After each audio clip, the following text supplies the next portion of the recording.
Little Brother, Chapter 8. Big Brother. The Jenkins children slept soundly until noon.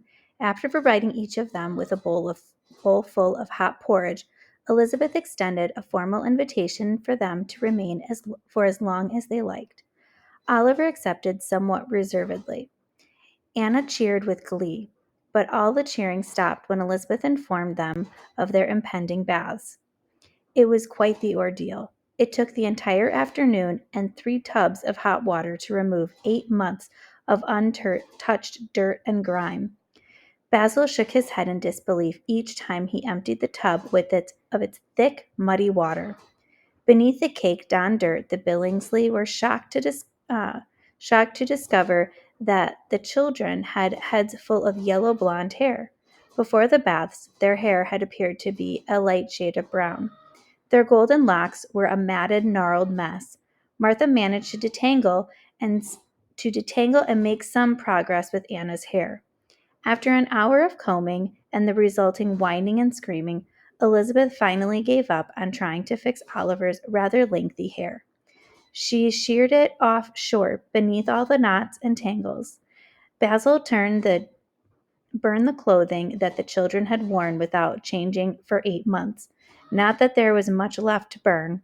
He wanted to make sure that he exterminated the ticks, fleas, and other little critters that surely inhabited the filthy garments. He was actually afraid to touch the clothes. He used long sticks to remove them to the fire pit behind the barn. Elizabeth and Martha took great pleasure in digging out old pieces of children's clothing from the trunks in the attic and altering them to fit the orphans. The combined wardrobes of all the Billingsley children provided plenty of items to choose from. It took very little time to locate breeches, shirts, and waistcoats for Oliver. They discovered an entire box of petticoats and short gowns that fit little Anna perfectly. Anna latched onto Martha almost immediately, and Martha fell hopelessly in love with the quiet little girl. She doted over the child, dressed her up, and caring for her as if she were a living doll. Martha saw to her every need, both physical and emotional. When Anna admired Martha's prized rag doll that rested on the shelf in Martha's room, the young woman immediately surrendered it to the excited and grateful child. The children were in surprisingly good health. Basil attributed their relative well-being to Oliver's keen skills at thievery, but he knew full well that the simple stealing food from farms had not been the only thing that kept the children alive all these months. The lad had somehow managed to keep them both sheltered and warm, and until last night he had not been caught. That, to Basil, was the most amazing thing. Surely Oliver Jenkins was one clever and resourceful little boy. Anna had 2 pretty serious wounds on one of her legs.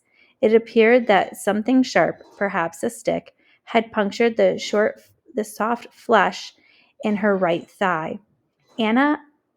Elizabeth helped Martha wash and clean the painful wounds.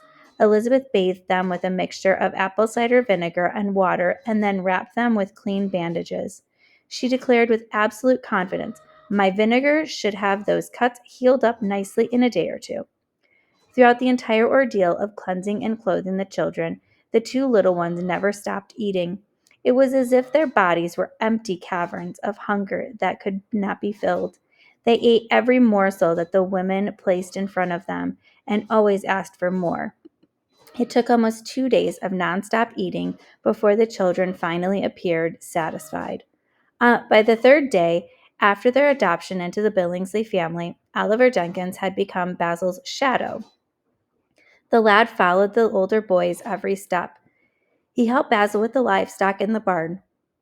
He walked with him to run errands in town. He excitedly accompanied Basil on hunting expeditions in the forest around Guilford Courthouse. If Basil washed his hands, Oliver did the same. If Basil ate, then Olive ate. If Basil went to the necessary house, Oliver followed right behind him. The little boy who had been so quiet and reserved on the night that he was captured turned out to be quite the talker. He chattered constantly and peppered Basil with one question after another. It seemed clear that the boy was starved not just for information, but for the presence of a grown man in his life. Basil was exactly the companion that he longed for. Basil Billingsley had never had the opportunity to teach or guide anyone. He had always been little brother. Indeed, he had never been anyone's big brother before. He discovered that he liked the role very much. August 30th, 1780. So, Samuel is your oldest brother? Asked a confused Oliver. He angled his hoe in order to chop the tall weed that grew beside a stalk of corn. Yes, then James and John, answered Basil. They are all married and have families of their own. Basil, too, was hoeing the sweet corn in the garden. He grinned at the inquisitive little boy. But I still haven't met any of them yet. Correct. They are all in the militia service right now. However, I expect they shall return in a week or two. Things have been quiet around our part of North Carolina. The British seem to be bogged down in the South. Oliver nodded. And Henry is the fellow at the farm, the one with the busted leg, right? Right. Henry is not married yet. He is the real farmer of the family. I suppose he is the only one who paid attention to Papa for all those years. I doubt that we would eat very well without him. How did he hurt his leg? Oliver inquired. Basil stopped and leaned against the handle of his hoe. It happened on the night that the men attacked our house and hanged Papa. He stared grimly at the little boy. Oliver nodded his understanding. So he helped fight the bad men? Yes, Oliver, he did. We all did.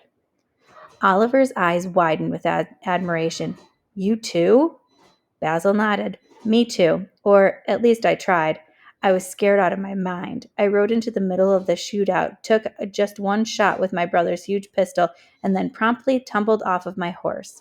I got the wind knocked out of me, so I just lay still and waited until it was all over. Oliver giggled, but after a moment his face became cloudy and grim. Well, at least you tried. I didn't even try to save my papa. He chopped angrily at the weeds. Basil stopped his work immediately and knelt beside the lad. Oliver stopped swinging his hoe. Basil placed a reassuring hand on the little boy's shoulder. Oliver, I am certain that there was nothing you could have done. He paused. And I am amazed at how you escaped and took such good care of your sister all those many months.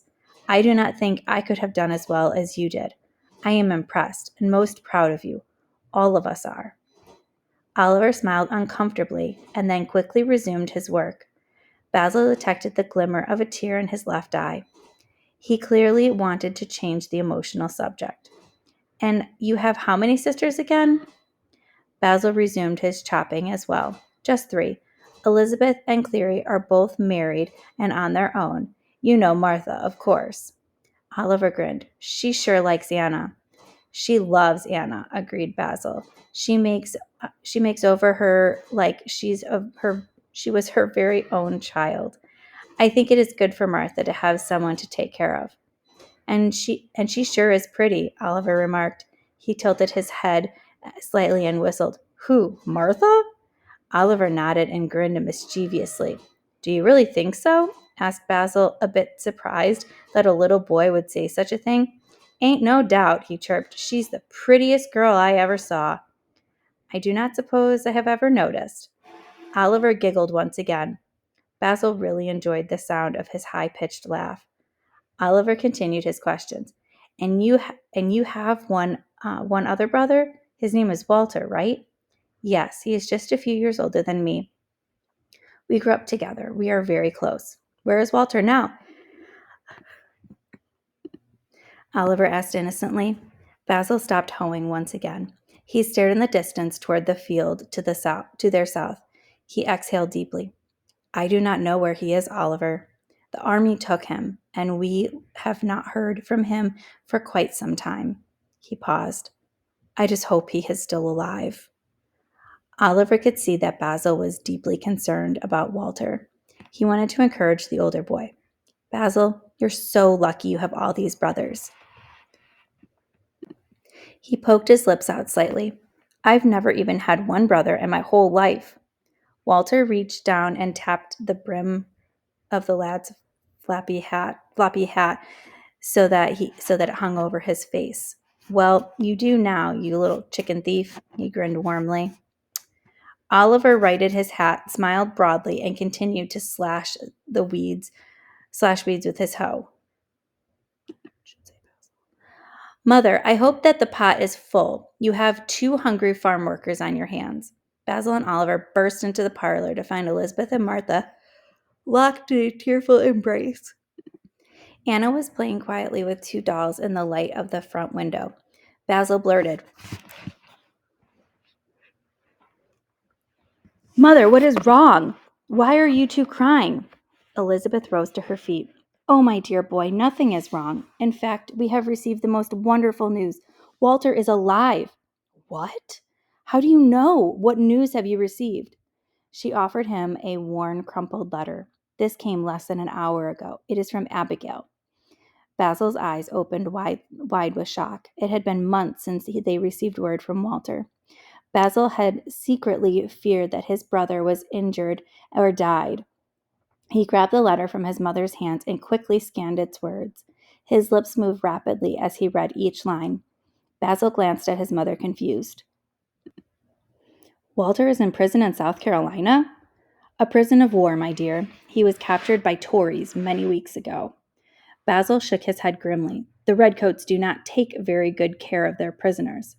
Elizabeth nodded knowingly. And neither the Continental Army nor the Congress offer any provisions for our prisoners. It is a crime, in my opinion. Basil nodded his agreement and continued to read.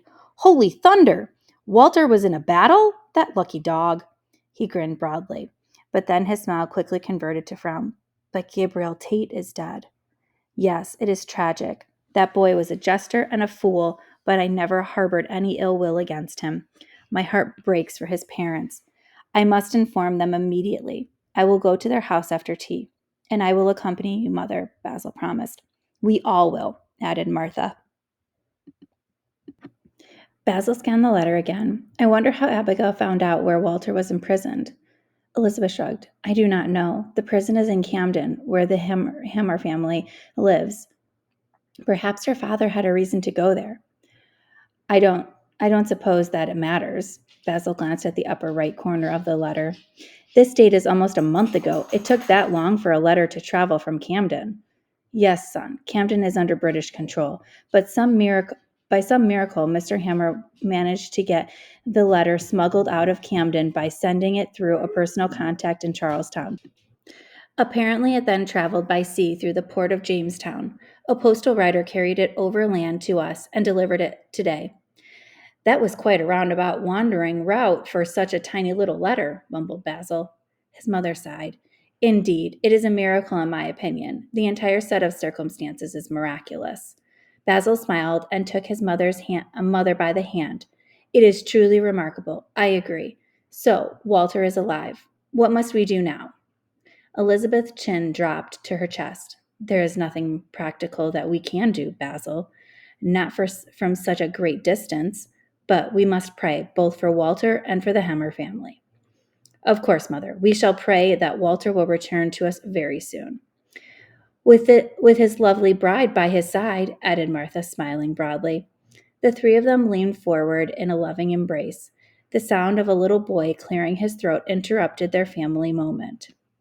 Oliver declared, If Walter is not going to be back here in the next little bit, do you reckon we could go ahead and have some supper? I'm near on starved. Everyone in the parlor burst into joyous laughter.